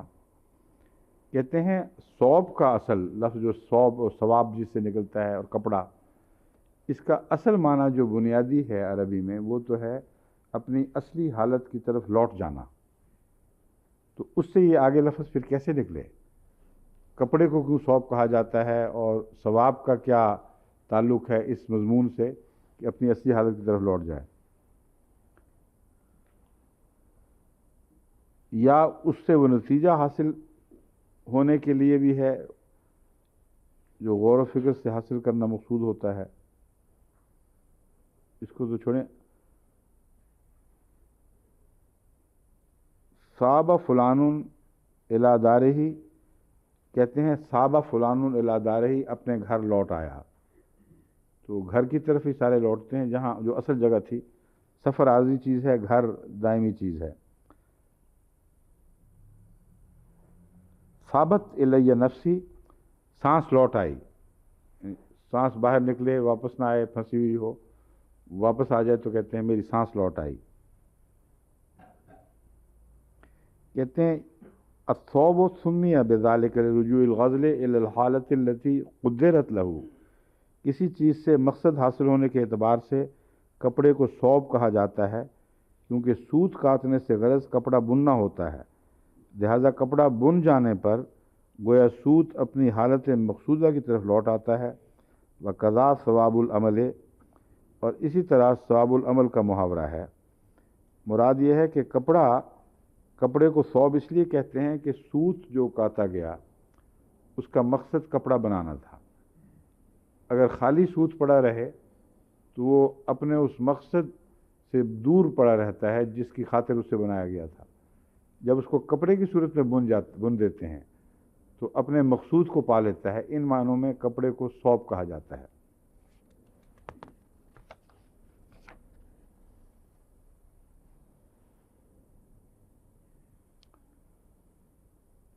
والثواب ما یرجع الی الانسان من جزاء اعمالہ فیسمی الجزاء ثوابا، ثواب اعمال کی جزا کی وجہ سے انسان کی طرف لوٹتا ہے، لہذا جزا کو ثواب کہا جاتا ہے. یہ ہے اصل جو اب نقطہ نکالا جا رہا ہے. ثواب اعمال کی جزا کی وجہ سے انسان کی طرف لوٹتا ہے، لہذا جزا کو ثواب کہا جاتا ہے. یعنی ہر وہ عمل جو انسان کرتا ہے اس کا ایک نتیجہ ہے جو اس سے الگ دور دکھائی دیتا ہے، اور اس کا نتیجہ اس کو ملنا چاہیے. مثلا آگ میں کوئی ہاتھ ڈالتا ہے تو ہاتھ جلنا چاہیے آگ میں. اور جو روزمرہ ایک ہاتھ دو کا مضمون چلتا ہے دنیا میں، اس میں ثواب کا لفظ نہیں آتا کیونکہ ادھر عمل کیا ادھر اس کی جزا مل گئی. لیکن جہاں جزا عمل سے دور رہے اس جزا کو وہاں سے اٹھا کر واپس پہنچانا یہ ثواب ہے. اور ثواب برا بھی ہو سکتا ہے اور اچھا بھی ہو سکتا ہے. بس اللہ تعالیٰ فرماتا ہے تم نے نیک اعمال اس دنیا میں کیے، قربانیاں دیں، تمہارا اجر تو مترتب ہو گیا لیکن تم نے پایا نہیں اس دنیا میں. بس جب تک خدا تم تک وہ اجر نہ پہنچا دے جس کے تم مستحق ہو گئے ہو، خدا پر یہ قرض رہے گا. بس تمہیں وہ دیتا ہے لیکن اس طرح کہ اس کو بڑھا کر دیتا ہے. واللہ عندہ حسن الثواب، اللہ کا جو واپس لوٹانا ہے وہ اتنا نہیں ہوا کرتا جتنا انسان نے کمایا ہے، بلکہ وہ اپنے فضل سے اس میں غیر معمولی اضافہ فرما دیتا ہے. تو اور دوسرے یہ وہ ایک جگہ ہے جہاں روپیہ بڑھتا ہے. چنانچہ قرآن کریم نے جہاں سود کی مناہی فرمائی ہے وہاں خدا کی راہ میں خرچ کرنے کو فرمایا ہے کہ بڑھتا اس طرح ہے، جو تم خرچ کرو گے غریبوں پر اور زکوٰۃ وغیرہ دو گے اس میں روپیہ بڑھتا ہے. ہم دیکھ رہے ہیں کہ گھٹتا ہے. تو بڑھتا کا جو وعدہ ہے وہ اس دنیا میں بھی پورا ہوتا ہے مگر غیر معمولی طور پر آخرت میں پورا ہوگا، کیونکہ سود کا اصول تو وہی نظر آتا ہے کہ جتنی دیر کسی کے پاس پیسہ رہے اتنا بڑھے گا. تو اللہ تعالیٰ کے اوپر تو سود کا مضمون نہیں آتا، وہ جزا کا مضمون ہے. کوئی ایسی شرط نہیں ہے جس کو اس نے پورا کرنا ہے. اس کو احسان کہتے ہیں. اپنی طرف سے کسی کے پیسے کو، کسی کے مال کو جو اس کی خاطر پیش کر دیا گیا ہو بڑھا دینا، یہ بظاہر لگتا ہے کہ وقت کے ساتھ بڑھ رہا ہے، اس طرح نہیں ہے، احسان ہے، وقت کے ساتھ بڑھنے کا کوئی مضمون نہیں ہے۔ چنانچہ اللہ تعالیٰ نیک اعمال میں بڑھانے کا ذکر کرتا ہے، بد اعمال میں کہتا ہے اتنا ہی دوں گا جتنا ہے۔ تو صاف پتہ چلا کہ وقت از خود نہ بڑھانے کی طاقت رکھتا ہے نہ گھٹانے کی طاقت رکھتا ہے۔ اللہ تعالیٰ ہی ہے جو جب عدل کے ساتھ سلوک کرتا ہے اور رحم کے ساتھ، تو جتنا کسی کا قصور ہے اس سے بڑھ کر اس کو سزا نہیں دیتا، لیکن جب احسان کا سلوک فرماتا ہے تو اس کے اعمال سے بہت بڑھ کر اس کو جزا عطا کرتا ہے، یہ ثواب ہے، اور کہتا یہ ہے کہ تیرا حق ہے، تیری طرف لوٹنا چاہیے تھا۔ ثواب میں یہ مضمون پھر بھی داخل رہتا ہے۔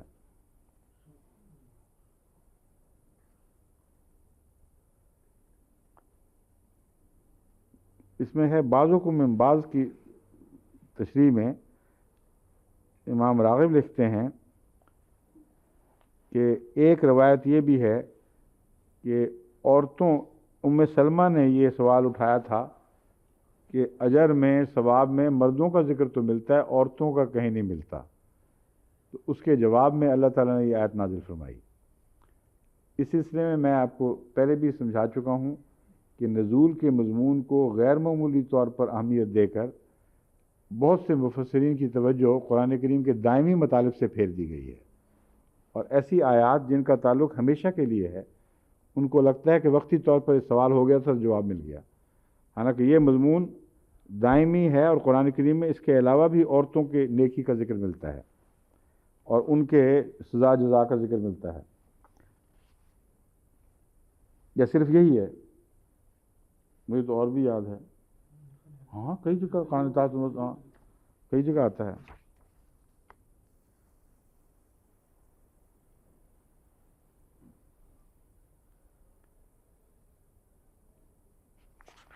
باقی تو کوئی ایسی خاص بات نہیں ہے۔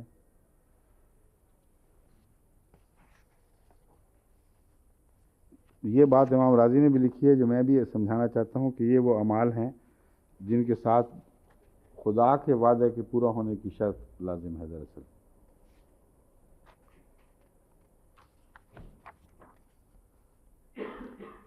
ہاجروں میں ایک دوسرے کو، ایک علاقے کو چھوڑ کر دوسری جگہ جانا، ایک عادت کو چھوڑ کر کسی اور عادت کی طرف جانا، یہ سب ہجرت کہلاتا ہے۔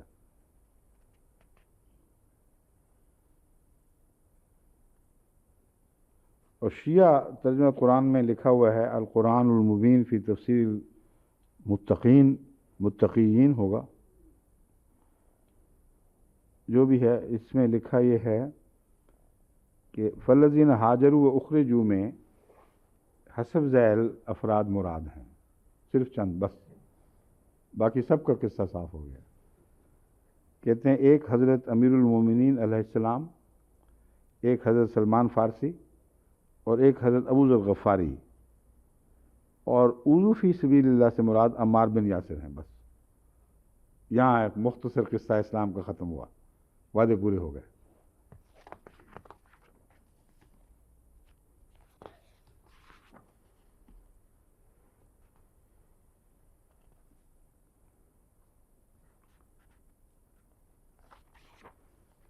باقی وہ ضمنی معمولی وہی ترجمے ہیں، انہی کو دوسرے لفظوں میں بیان کر دیا ہے، کوئی خاص تفصیلی نقطہ نہیں۔ کشاف کیا کہتے ہیں کہ صاحب کشاف؟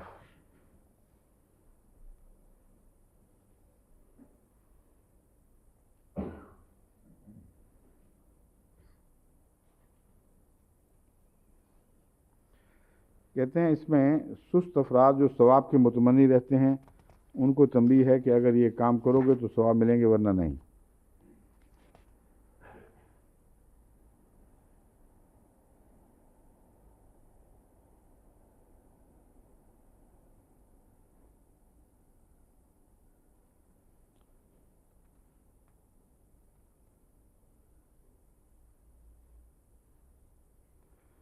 یہ جو نقطہ ہے حضرت امام راضی کا، یہی ہے دراصل جو میں آپ کے سامنے رکھنا چاہتا تھا، اور حضرت امام راضی اس پر پہلے ہی روشنی ڈال چکے ہیں۔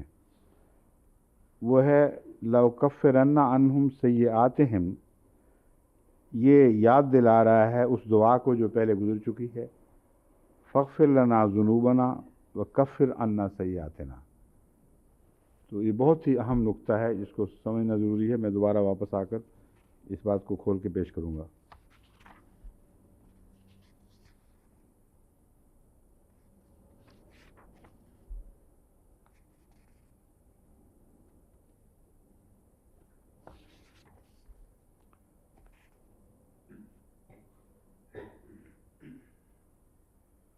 بہت سارے ہمارے احمدی مفسرین نے، حضرت مسلم موعود نے بھی اس آیت کو یورپ کے اعتراضات کے جواب میں بھی پیش فرمایا ہے کہ وہ کہتے ہیں عورت کا کوئی مرتبہ مقام درج نہیں ہے۔ اصل بات یہ ہے کہ ان آیات میں ہو یا نہ ہو، بالعموم دنیا کی ہر زبان میں مردوں کے حوالے سے جب بات ہوتی ہے تو مراد انسانی جنس ہے اور الگ الگ ضرورت نہیں ہوتی۔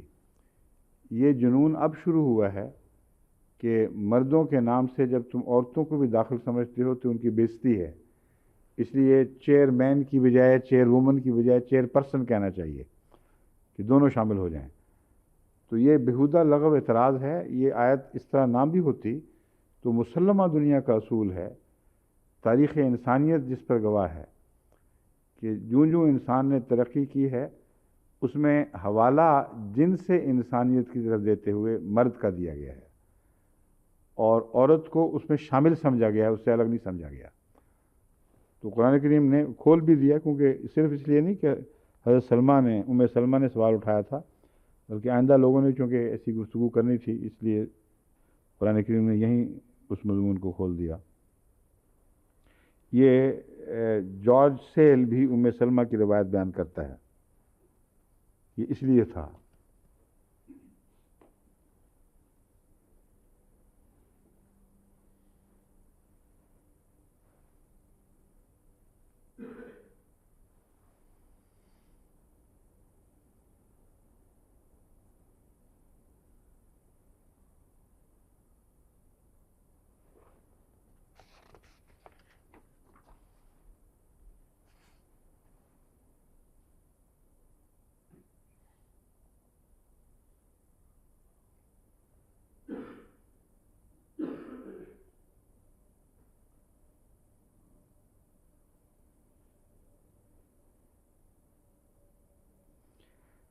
مونٹگومری واٹ صرف یہ سوال اٹھاتا ہے کہ یہ جو فرمایا گیا ہے کہ وہ اخرجو کا اضافہ کیا گیا ہے، وہ جنہوں نے جو ہجرت کی خود اور وہ جو نکالے گئے گھروں سے، تو یہ کہتے سمجھ نہیں آتی کہ کوئی خاص معین لوگ تھے وہ مراد ہیں، یہ کیا ہے؟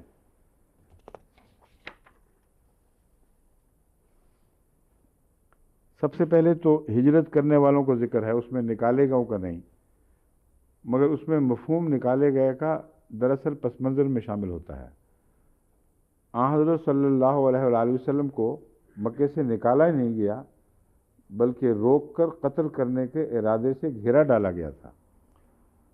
تو سب سے پہلا ذکر تو رسول اللہ علیہ وسلم کا ہونا چاہیے تھا، اور وہ آپ کے ساتھی جو از خود نکلے ہیں مگر ان کے لیے رہنا محال کر دیا گیا تھا، اور پھر وہ جن کو واقعتاً لوٹ کر نکال دیا گیا، ایسے بھی لوگ تھے۔ کچھ ایسے تھے جن کے نکالنے کا معنی صرف یہ ہے، یہ اس لیے یہ مونٹگومری واٹ کچھ تھوڑا سا متردد ہے کہ یہ تو پتہ چلتا ہے کہ ان کو لوٹا گیا، ان کو مارا گیا، سزائیں دی گئیں، مگر دھکے دے کر نکالا گیا کا مضمون شاید قطعی طور پر معین آدمیوں کے متعلق کہیں مل جائے تو الگ بات ہے، عموم نہیں ہے۔ مگر اخرجو من دیارہم، اس کے پہلے کی تشریح بھی ہو سکتی ہے کہ جب ہم کہتے ہیں کہ وہ لوگ جنہوں نے ہاجروا فی سبیل اللہ ہے، جنہوں نے ہجرت کی، وہ اخرجوا من دیارہم، دراصل ہجرت کی وجہ ہے کہ کیوں ہجرت کی؟ اس لیے کہ وہ اپنے گھروں میں رہ نہیں سکتے تھے، ان کے لیے گھروں میں رہنا ناممکن بنا دیا گیا تھا۔ سورہ الحج میں اس مضمون کو اللہ تعالیٰ یوں بیان فرماتا ہے، یہاں قاتلوا و قتلوا بھی آتا ہے، انہوں نے قتال کیا، تو اس سے شبہ یہ پڑتا ہے کہ گویا انہوں نے قتال میں پہل کی تھی، مگر سورہ حج کی آیت اس مضمون کو بالکل کھول دیتی ہے۔ اذن للذین یقاتلون بانہم ظلموا، ان لوگوں کو قتال کی اجازت ہے جن سے پہلے قتال شروع کیا جا چکا ہے. یعنی اس میں اسی مضمون کو مزید وضاحت سے بیان فرمایا ہے کہ یہ جو قاتلہ کا کام کیا ہے اپنی طرف سے نہیں کیا تھا، بلکہ پہلے ان کے خلاف قتال ہوا ہے، پھر جب جوابی کارروائی کی ہے تو اس میں شہید ہوئے ہیں کچھ. وَإِنَّ اللَّهَ عَلَىٰ نَصْرِهِمْ لَقَدِيرٌ، اور اللہ ان پر مدد کا پر قادر ہے پوری طرح. پھر فرماتا ہے الَّذِينَ أُخْرِجُوا مِن دِيَارِهِمْ، یہاں خرجو کا کوئی مضمون نہیں ہے، تو اخرجو ہی ہے دراصل. تو وہاں اس کا معنی ہم یوں لیں گے کہ وہ لوگ جنہوں نے ہجرت کی یا اپنے گھروں سے نکالے گئے نہیں، بلکہ یہ وہ لوگ ہیں جن کو دراصل ہجرت پر مجبور کر دیا گیا تھا. ان کو گھروں سے ان معنوں میں نکالا گیا کہ ان کے لیے وہاں رہنا ناممکن بنا دیا گیا.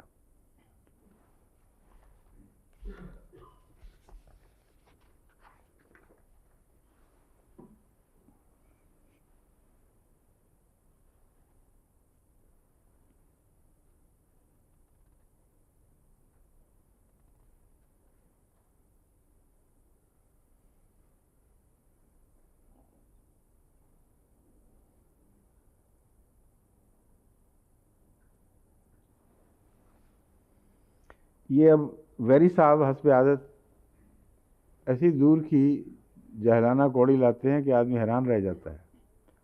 کہتے ہیں جو جنت کا ذکر ہے نا کہ جنت میں جائیں گے، کہ دیکھو یہ رسول اللہ علیہ وسلم کے دماغ کی پیداوار ہے. وہ ایسے انہوں نے دیکھا ہوا ہے وہاں عرب میں کہ صحرا کے اندر کچھ کھجور کے درخت لگے ہوئے ہیں اور اس کی تفصیل بیان کرتے ہیں. دراصل وہاں پانی بھی ملتا ہے، فوارے بھی ملتے ہیں. ایسا بچگانہ اعتراض ہے. اور صرف یہ کیوں نہیں کہا کہ شہد کی نہریں بھی بہہ رہی ہوتی ہیں وہاں ہر قسم کے پرندے اور ان کے پھل ملتے ہیں، جو چاہے وہاں ہاتھ آ جاتا ہے. تو جو قرآن کریم نے جنت کے نقشے کھینچے ہیں ان کا اویسس پر اطلاق ہو ہی نہیں سکتا. پانی بھی بہتا ہے، شراب بھی بہتی ہے، اور شہد بھی بہتا ہے، دودھ بھی بہتا ہے. یعنی شراب سے مراد پانی اگر لے لیں تو دودھ بھی بہتا ہے. تو یہ اویسس ویری صاحب نے کہاں دیکھا تھا جہاں دودھ بہہ رہا ہے، شہد بہہ رہے ہیں اور ہر قسم کے پرندے مہیا، اور مما یشتہون، اویسس میں جا کر جو خواہش کرو ضرور پوری ہو جاتی ہے. تو محض ایک جاہلانہ باتیں ہیں. یہ دراصل انسان کا جو تصور ہے ایک اعلیٰ زندگی کا، صرف وہ بیان نہیں فرمایا بلکہ اس میں گہری حکمتیں ہیں. ورنہ یہ تو کوئی اعلیٰ زندگی نہیں ہے کہ شہد کی نہریں بہہ رہی ہوں، شہد پی پی کے اور دودھ پی پی کے مصیبت پڑ جائے. وہ ان کی صفات حسنہ کی طرف اشارہ ہے. شراب کا ذکر ہے تو فرمایا ایسی شراب جو بہکائے گی نہیں. اگر شراب سے نشہ نہیں چڑھنا تو شراب کیسی؟ دودھ جو بسے گا نہیں، صاف پتہ ہے کہ دنیا کا دودھ مراد ہی نہیں ہے. تو یہ جو تصور ہے محض عیش و عشرت کی زندگی کا تصور نہیں، اس میں بہت گہرے پیغامات ہیں کہ جنت کن مضامین پر مشتمل ہوگی. وہاں تک تو ان بیچاروں کی نظر نہیں جاتی، اور جہاں تک جاتی ہے اس سے آگے بڑھا بھی لیتے ہیں کچھ دیر داستان کے لیے، یا کچھ کم کر لیتے ہیں. صرف اعتراض کی نیت ہے اور کوئی مقصد نہیں.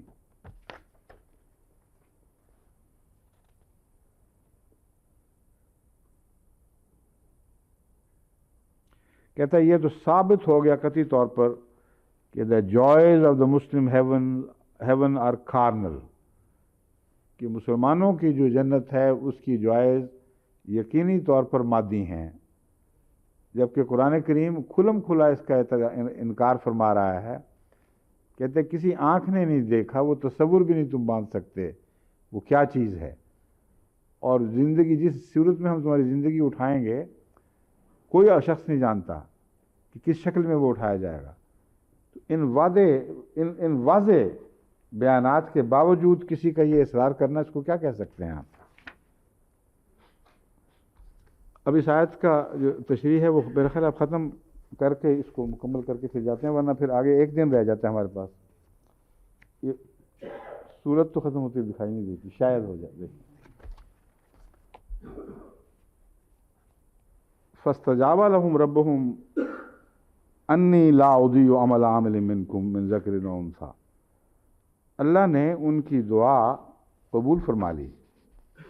تو دعا کون سی ہے؟ نکالے نا وہ.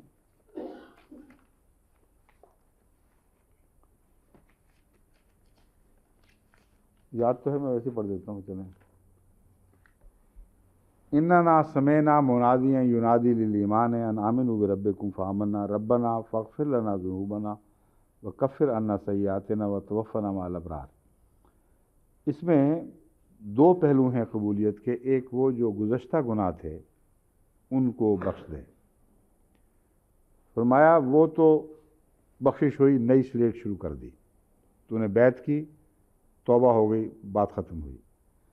لیکن تم جو یہ توقع رکھتے ہو کہ تمہاری برائیاں مٹائی جائیں، وہ برائیاں مٹانے کا فلسفہ یہ ہے کہ ابتلا کی چکیوں میں سے گزرنا پڑتا ہے. اس کے بغیر جو گہرے داغ ہیں کمزوریوں کے یا ٹیڑھی سوچوں کے، وہ صاف نہیں ہوا کرتے. بس ابتلا کا فلسفہ بھی بیان فرما دیا اور ہمیں یہ سمجھا دیا کہ تمہیں قربانی کے بغیر اس دعا کی قبولیت کی توقع نہیں رکھنی چاہیے، کیونکہ یہ فطرت کے خلاف بات ہے کہ پہلے گناہ معاف اور پھر تناسانی کی زندگی ہو اور کوئی تم سے مطالبہ نہ ہو ایمان کے نتیجے میں محنت اور جدوجہد کا، اور از خود تمہاری کمزوریاں دور ہو جائیں.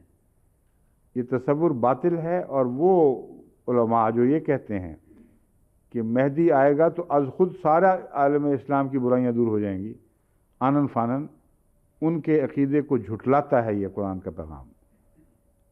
اگر آنن فانن برائیاں از خود دور ہو سکتی تھیں قربانیوں میں پڑے بغیر، تو رسول کریم صلی اللہ علیہ وسلم کے زمانے میں سب سے زیادہ یہ معجزہ رونما ہونا چاہیے تھا.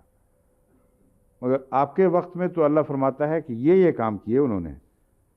کیا کام تھے؟ ہاجروا و اخرجوا من دیارہم، ہجرتیں کیں، گھروں سے نکالے گئے. اوذوا فی سبیلی، میری راہ میں اذیت دیے گئے. قاتلوا، وہ لڑے، مقابلتاً لڑے. وقتلوا، اور شہید کیے گئے.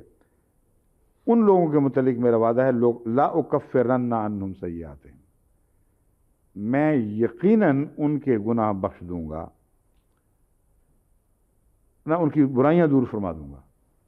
حضرت امام راضی نے جو بات کی ہے اس میں اور اس میں یہ فرق ہے صرف جو میں بات کر رہا ہوں، کہ انہوں نے ذنوب کو بھی اس شرط کے ساتھ شامل کر لیا تھا. حالانکہ قرآن کریم نے ذنوب والے حصے کے ساتھ کوئی شرط بیان نہیں فرمائی. ربنا فاغفر لنا ذنوبنا جو حصہ ہے پہلا، وہ ایمان کے تقاضے کے طور پر از خود ہو جاتا ہے. جو سچے دل سے ایمان لے آئے اس کو گزشتہ گناہوں کی فکر نہیں رہتی. دوسرا حصہ جو ہے وہ ہے سیئات کا. یہ سب سے مشکل مضمون ہے، اور یہ مضمون ایسا ہی ہے جیسے دھوبی کپڑے کو پتھر پر پٹخ پٹخ کر اس کے داغ دور کرنے کی کوشش کرتا ہے. کئی قسم کے ڈٹرجنٹ ایجاد ہوتے ہیں اور ٹیلی ویژن پہ آپ کو دکھائے جاتے ہیں کہ یہ بایو ڈٹرجنٹ ہے، یہ کیمیکل ڈٹرجنٹ ہے، یہ دیکھو یہ داغ اس طرح دور کیا ہے اس نے، لیکن مشین میں گھومنا پڑتا ہے. تو ایک سائنٹیفک نظام ہے جو دنیا میں بھی ہے اور روحانی امور میں بھی ہے. اللہ فرماتا ہے یہ وعدہ میں ضرور پورا کروں گا، مگر شرط یہ ہے کہ تم ان قربانیوں میں بڑھ چڑھ کر حصہ لو جو قوموں کی اصلاح کے لیے ضروری ہیں. بس وہ دور جو دکھوں اور مصیبتوں کا دور ہے، اس کی سب سے بڑی خوشخبری جو پہلی جزا ہمیں اسی وقت مل جاتی ہے، وہ یہ ہے کہ اس کے نتیجے میں اصلاح احوال ہوتی ہے. اب آپ دیکھ لیں 1953 میں بھی جو فساد ہوئے، 74 میں ہوئے، اب جو ہو رہے ہیں، ان کے نتیجے میں جماعت دھل رہی ہے اور صاف ہو رہی ہے. اور جو بودے کپڑے ہیں وہ ایک طرف پھینکے جا رہے ہیں، ان کو قبول ہی نہیں کرتے. چنانچہ بعض دفعہ ہم جب پڑھا کرتے تھے تو جو مال روڈ پر جو دکانیں ہوتی تھیں نا ڈرائی کلیننگ کی، وہ سارے کپڑے پوری طرح دیکھا کرتے تھے، کیونکہ بودے کپڑے وہ کہتے تھے کہ دھلائی شلائی میں پھٹ کے ختم ہو جائیں گے تو ہم سے مطالبے کرو گے. تو جو بودے کپڑے تھے ان کو ایک طرف پھینک دیتے تھے، وہ اس لائق ہی نہیں تھے کہ ابتلا میں ڈالے جائیں. تو بودوں کو چھوڑ کر جو جماعت کے کپڑے جان رکھتے تھے ان کے ساتھ تو خدا نے یہی سلوک اب بھی فرمایا ہے. اوذوا فی سبیلی کے سارے مناظر ہماری آنکھوں کے سامنے گھوم جاتے ہیں جب ہم اس تاریخ کو دیکھ رہے ہیں جو ہماری آنکھوں کے سامنے بن رہی ہے، اخرجوا من دیارہم کے معاملات ہمارے سامنے ہیں، اور قاتلوا فقتلوا میں دراصل یہاں جہاد ہے اول، تو ظاہری طور پر تو ہم تلوار کا قتال نہیں کر رہے، مگر اس جہاد پر قائم ہے جس کے نتیجے میں ہم پر تلوار اٹھائی جاتی ہے۔ تو قتلوا والا حصہ ثابت کر رہا ہے کہ ہمارا قاتلوا کا جو جہاد تھا وہ خدا کے نزدیک درست جہاد ہے، اس کی سزا یہی ملا کرتی ہے کہ قتل کیے جاؤ۔ تو اس دور میں جو خدا کی طرف سے خوشخبریاں آ رہی ہیں، ان میں سے ایک یہ بھی خوشخبری ہے کہ جس چکی سے صحابہ کو گزارا گیا اور ان کو ریفائن کر دیا گیا اور ان کی برائیاں دور کی گئیں، اس چکی سے ہم بھی گزارے جا رہے ہیں۔ بس اللہ تعالیٰ ہمیں ہمارے حق میں وہ وعدے پورے فرما دے جو پہلے نبیوں سے اس نے کیے تھے۔ اس کا پہلا دور کامیابی کے ساتھ گزر گیا، یعنی حضرت محمد صلی اللہ علیہ وسلم کے اولین کا دور، اور دوسرے دور میں بھی وہ ضرور پورے ہوں گے اگر اس کی علامتیں ظاہر ہوں اور وہ ٹھیک علامتیں ہوں۔ تو خدا کے فضل سے دونوں علامتیں پکی ہیں۔